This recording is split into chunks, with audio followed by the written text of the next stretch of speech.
So I thought I'd share a little bit about sharing itself. We talk about changes in how people share things, and some of the things that I've learned from my own perspective. I live with one foot in the military and one foot in the private sector. In the military, I have been involved in a lot of strategy formulation for some of the ongoing operations in the Middle East. I've had the opportunity to advise at the Pentagon, over at CENTCOM in Tampa, Florida, as well as make frequent trips to the Middle East to talk about some of the things that are ongoing with our national security and our partners in the region. Some of you may have actually seen previous photos of me. Having said that, in my civilian life, I'm an unapologetic geek. I build things. That's what I do. I have, for the last 30 years, spent time building things that I thought people needed, building things that didn't exist, and usually trying to put together things that may exist in ways that people hadn't used them before. And I've built some amazing things. Some things the world's not quite ready for. They looked like a pretty good idea. We've all been on a picnic before and not had a place to put our food. But they didn't really sell well. So instead of talking about the things that I got wrong, I will talk to you about some things that I got right. And for the last few years, I have worked with some incredible minds over at IBM and Luciad and other companies, putting together a system that takes what people share through open social media and putting it into context. That's a really hard thing to do. There's a lot of ways of looking at it. There's a lot of ways of doing word searches and algorithms and doing understanding of what people mean when they say specific things. But it's really hard, being humans, and we're not machines, to be able to see what's going on in social media in a way that we understand it. And that's important for a lot of reasons. It's important for companies that are trying to improve their products. It's important for everything from political campaigns to people just trying to understand where the angst and concerns and aspirations are of people. Now, as you probably figured out, there is a military application for such a system, and while the previous one's called Social Insight, we sat around a table trying to come up with a name that wasn't Social Insight, that the military might actually like, and so we added more words, made it longer, made it much more complex, and the price of the system, though, remained the same. So I will tell you that. We didn't, just because we made the name longer, it didn't mean that it cost more. So we built this system, and in the first couple of days after turning it on, we found some pretty amazing things and the patterns emerging. One of the things that we told the system to do was to tell us what people are talking about so that you could center on an area, on a region, look at thought streams of various social media sources and create these things. You've all seen word clouds before.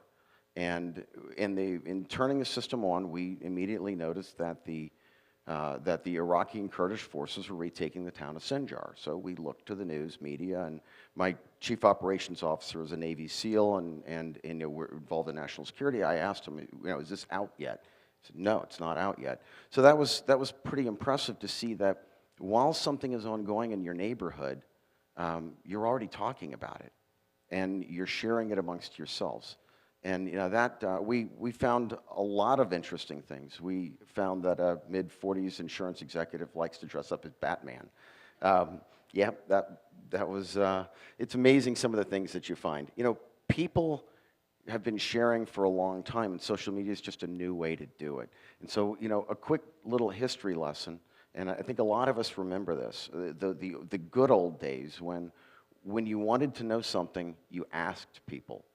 You asked them, hey, how are you doing? How are you feeling?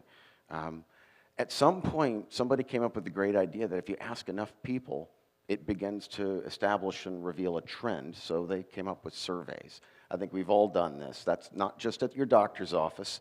This is, even for information, I think every time we go to the doctor's office, there's about 16 or 17 sheets we need to fill in. And I'm sure some of it is to be able to, develop trends. At some point, though, this became too cumbersome, so we went to online surveys. And that way, there wasn't necessarily any human in the loop. You could ask people questions, you could get their responses, and you could begin to see what they're thinking and be able to aggregate that in ways that helped you see what's really going on in the bigger picture and be able to establish trends. So one of the problems that you have with surveys is people don't always say what they're thinking. You ask a person a question, and they always consider before the words come out, who am I talking to? What is it that they're asking me? What is it that they're going to be comfortable with? And so you don't always get the answer that you're seeking by asking, whether it be on surveys, whether it be face-to-face, whether it be online, clipboard, or otherwise. And that is a very, very true statement that we could not get past until very recently. But, again, when you ask a question, you get an answer when they may very well be thinking something completely different. So, again, it's important to understand that peer-to-peer communications, the ability of social media to allow people to freely say what they're thinking to their friends, to their families, and to be able to say it laterally and not just to a person with a clipboard or asking a specific question is very important. So I like TED Talks. I like TEDx a lot, and some of the best ones I've found, there's always a space or a science or a physics analogy. So here's my science analogy here, because social media is very much like this. Let's say, for instance, that there's a planet, and the planet has a clever name, CX-732 Charlie, and it's in a galaxy far, far away, for those of you who saw the recent Star Wars film. And you'd be able to find something specific. You want to know if there's a moon around that planet. The moon is very small. In fact, the planet itself is very small. And if you're looking at it through a telescope, it's just a small circle of light. You can't possibly see the moon. But what you can do is you can observe the planet in the bigger sense. And when you do that, if you watch it long enough, you'll see a little piece of that planet disappear. And that's the little dark spot that's passing it. That is a moon as it circles the orbit of the planet. So if you'd been looking for a moon, just looking for a moon, you'd have never found it. But you observed the broader picture, you looked at it in its totality, and you found the moon. Now, some of you may say, well, what if the planet's not orbiting that way? Okay, well, let's say that the moon is orbiting around the planet top to bottom. Again, the analogy holds true. Watch the planet, and what you'll see is a slight shift in you'll see a little wobble. And that wobble is the information or the sharing of a gravitational field between the moon and the planet that's causing you to be able to see a shift in the bigger picture. And that was an important goal for us when we set this was, obviously you want to know in the bigger sense what it is that people are saying, what it is that people are feeling, and you want to ultimately get to the specific answer that you're looking for. Now, there's an alternative way to get at this as well. I think we could probably ask this guy, because I'm pretty sure he's been to that planet and would know if it's got a moon or not. So, on sharing, I remember when there was no social media. I remember when the internet was DARPANET, and it was a couple of computers tied together. Today, I mean, just in the last couple of months, some amazing statistics are out. There are 3.5 billion cell phones that are connected to the internet today. There are 2.2 billion active social media accounts. 2.2 billion. Going back to my moon analogy, you can't possibly find what you're looking for. The information has to find you. So you have to be able to have the capability to do sense-making out of literally trillions of pieces of information that are flowing across the internet. And it's not a very small task. So as we look at sharing again and we look at how it's changed, most folks in the room, like me, remember when people didn't share much about their lives. Family was family, work was work. If there were marital problems or the son got in trouble or whatever, if you were in a really small town, everybody seemed to know. But if you were not in a small town, you would keep a lot of things to yourself. That is not the case today. When I was a kid, I was a consumer of information. I consumed the newspaper, the TV, movies. I consumed music. I consumed information that a select few people created for me to see. Today, there are literally billions of content producers, and they're producing it every day. And it just, again, it boggles the mind that there is more data being produced, more content being produced in the 24-month period that we are now in than in the history of the world. You know, examples of people sharing. You know, Alex got a new phone number. She shared that on social media. She had a little flaw in her plan because she was asking people to text that number so she could give it to them. But again, in this case, she wasn't sharing enough. You know, here's a guy who shared entirely too much. Brian got a new credit card, and he took a photo of it and actually put it out there on Facebook. We blocked the number, guys, and so that none of you could, you know, have a free meal on Brian. But again, sharing too much. And then, you know, there are people who share way too much. And, you know, Kelsey took a shower, an otherwise uneventful thing that we all do, except she got 43 likes.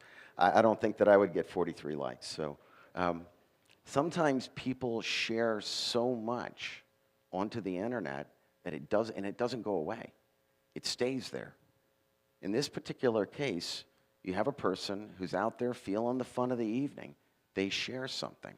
But I can spot like 8 things wrong with this picture that this person will have to deal with when they go looking for a job later on. So again, you know, people are sharing, and it's not just things like this. There is a more serious side to what's being shared. You know, I did a paper, I don't know, maybe 5 years ago, talking about the emerging cyber state. The idea that social media was going to allow people to create affiliations and bonds and friendships and be able to create allegiances within social media that transcend nation states and boundaries and religion and all of these things. And it is absolutely becoming true. There are people who consider themselves, from a commercial standpoint, who consider themselves part of, you know, they love Nike, or they love this particular brand or that particular brand. But there are also brands that are emerging that are not so good. And some of those we're having to deal with in the Middle East right now. We have cyber states being created through social media where people are treating each other as citizens of that cyber state. And it is across language. It is, I mean, there are no boundaries to it. You know, Sykes-Picot borders do not exist on the internet, for those of you who understand the conflict in the Middle East. It's global. It's very simply global. So when we see something on the news, and we see a news report from the select few content producers, we see a video, we read an article, behind that is millions and millions and millions of people producing content on that very same subject in social media, and it literally is in the billions. It's astounding. It's really hard to conceptualize unless you've really had the chance to see it put in a way that makes sense to you. People are out there openly talking about, you know, their musings and their aspirations. You know, we have people talking favorably about things that we don't feel favorable about, and being open about it. You have some people getting much, much more specific in what they're saying. You have other people who are actually saying, I want to sign up, I want to join, and they're doing this in open social media. This is the problem is much, much larger for that particular brand that I'm alluding to than for others. You know, there also, to counter that, is entire brands being created on the internet to counter the message of violent extremism. And, you know, the character that you see here is a character named Abdullah X. Abdullah X is a good guy. He is a good Muslim who has studied the Quran. He has looked at the world, he's looked at all of these calls to join some of these radical groups, and he's weighed that in the bigger sense, it's not something that he should do. And so there's an entire stream of social media built around this character to counter the message being built around the other characters. And in this entire war it's a war of ideas. And it's a war being waged in sharing of social media, almost none of it from official content producers. So one of the things that we started doing is we started looking at themes. What are people saying? Another way to look at it is, where are people saying it? What are people saying it in a particular area? You can look at a country. You can actually look down to a city or a neighborhood and say, what is it that they're saying? And it gives you a better perspective on who these people are, because again, the communication is open and it's free and it's massive. So in this particular case, the city of Fresno has a system that looks at social media and it says, how are we doing? How are we doing? How are crime rates? How do people feel about things? And they actually use that to gauge the community policing success or failures of the internet. It's one of the other things they're able to use it for, very simply, is predictive. What we know now is that almost every event that happens in real time happened as a cyber event before it happened in real time. Gang violence, if there's a gang fight, it'll occur on the internet, and then they'll tell you where it's going to be, and then you can, of course, park a police cruiser out there, and guess what? It doesn't happen, so you're able to prevent that sort of thing. So there's a lot of uses for that sort of thing. Today, companies are no longer really putting out surveys. What they're starting to do is listen to what people are saying, because people now have a voice. And they have a voice because they've started sharing. They started sharing with each other, and they've started sharing with all of us. So I want to thank you for the opportunity to talk about sharing and to give me a chance to share that with you. Thank you very much.